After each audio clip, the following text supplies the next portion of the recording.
Hey everyone, I'm Almar of almarsguides.com, and this video here is about farming trolls in Gendarran fields of Guild Wars 2.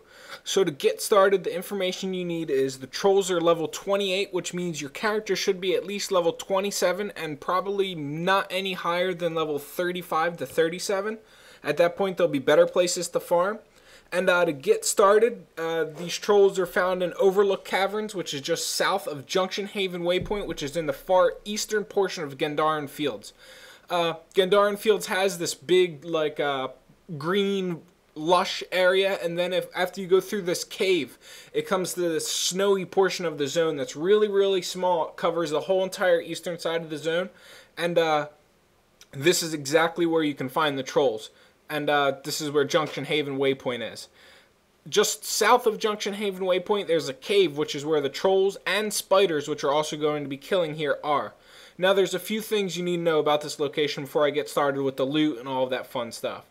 The main thing is the trolls here knock down and also daze players. Their knockdown happens randomly, but the daze happens. They put a big red circle on the ground and rocks fall from the sky. Just get out of the rocks and you'll be pretty much perfectly okay. Aside from that, there's also spiders in the cave, as aforementioned. The spiders are extremely easy to kill. They really aren't as hard as the trolls are. All you have to do is pretty much just kill them. They don't have any special abilities that will hurt you or do anything special to you that will slow down you killing them or anything like that. There are a few veteran spiders mixed in with the spiders, which could be a little bit more difficult depending on the level you are and all of that stuff. And there is a champion troll, which is a gold-plated troll. Essentially, when you click on them, there's a gold ring around their name instead of veterans have a bronze.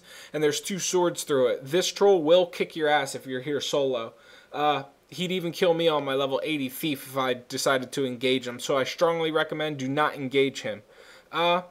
Aside from that, the main loot you're going to be getting in this location are bone shards, vial of thin blood, small venom sacks, silver ore, worn rags, and a whole bunch of white salvage items. So I'm going to go through this like one little bit at a time and explain each of these different items. Bone shards, pretty easy. They're the common drops off trolls. The vial of thin blood drops off the trolls as well. They're the kind of more uncommon drops off trolls and sell for almost twice as much as bone shards.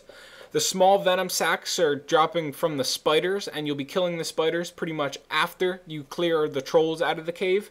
Pretty much on your way back to the entrance as you're waiting for the trolls to respawn.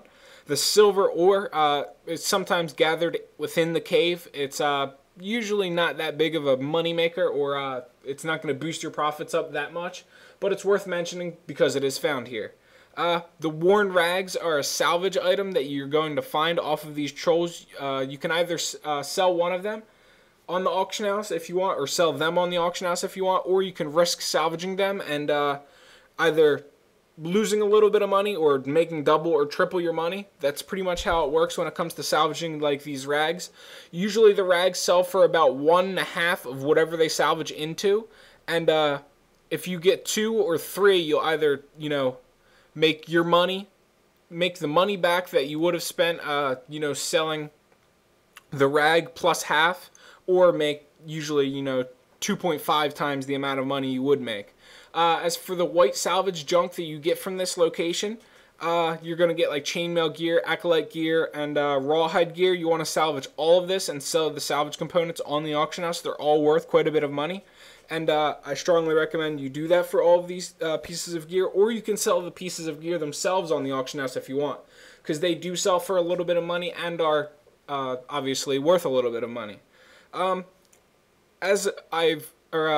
As always, since this is a farming guide for a farming location, I do strongly recommend you use Magic Find food.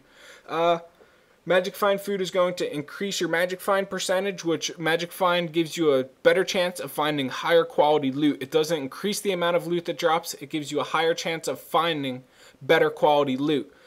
Usually these are the items that are uncommon and above. So, pretty much what that means is you have a better chance of finding blues, greens, rares, stuff like that here. And also the crafting materials you'll obviously have a better chance of finding, since they count as a fine crafting material, which is blue. Aside from that, you want to use either clam cakes, depending on what level you are. If you're in between level 25 and 29, you want to use clam cakes. If you're level 30 plus, you want to use yam fritters. And anything above level 30 plus doesn't really matter, because you shouldn't really be in this farming location anymore anyway. Aside from that, that's really all there is to say about this farming location. Although there is one more little itsy bitty thing, and that is diminishing returns. If you're not too familiar with diminishing returns, there's something ArenaNet implemented to stop players from farming in the same location for too long. Usually it takes about an hour to hit diminishing returns after farming in the same location for that long. If you do hit diminishing returns, I recommend leaving the area and coming back at a later time, or, you know, anything like that. You can find different farming areas in Gendarran fields, such as the centaurs and things like that. Or you can just run around and gather, or go quest, or do anything you really want. Aside from that, I hope you guys enjoyed this video, so like, comment, and subscribe for future Guild Wars 2 gaming videos. I'll catch you guys around, and good luck and happy hunting.